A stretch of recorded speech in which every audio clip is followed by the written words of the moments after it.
بسم اللہ الرحمن الرحیم۔ امام الانبیاء صلی اللہ علیہ وسلم نے ارشاد فرمایا کہ 5 نمازیں اور ایک جمعہ دوسرے جمعہ تک اور ایک رمضان دوسرے رمضان تک اپنے درمیان میں سرزد ہونے والے گناہوں کے لیے کفارہ بن جاتے ہیں جب تک کہ کبیرہ گناہ کا بندہ ارتکاب نہ کرے۔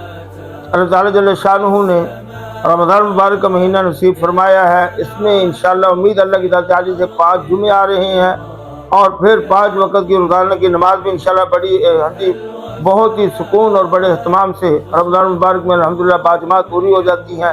تو نماز ایک نماز دوسری نماز کے لیے درمیانی گناہ ہوگا۔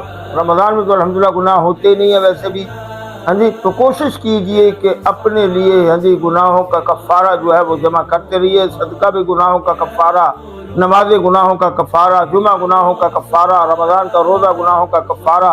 اللہ تعالیٰ جل شانہ ہم سب کو عبادات کا ذوق اور رغبت سے کرنے کی توفیق عطا فرمائے۔ السلام علیکم ورحمۃ اللہ وبرکاتہ۔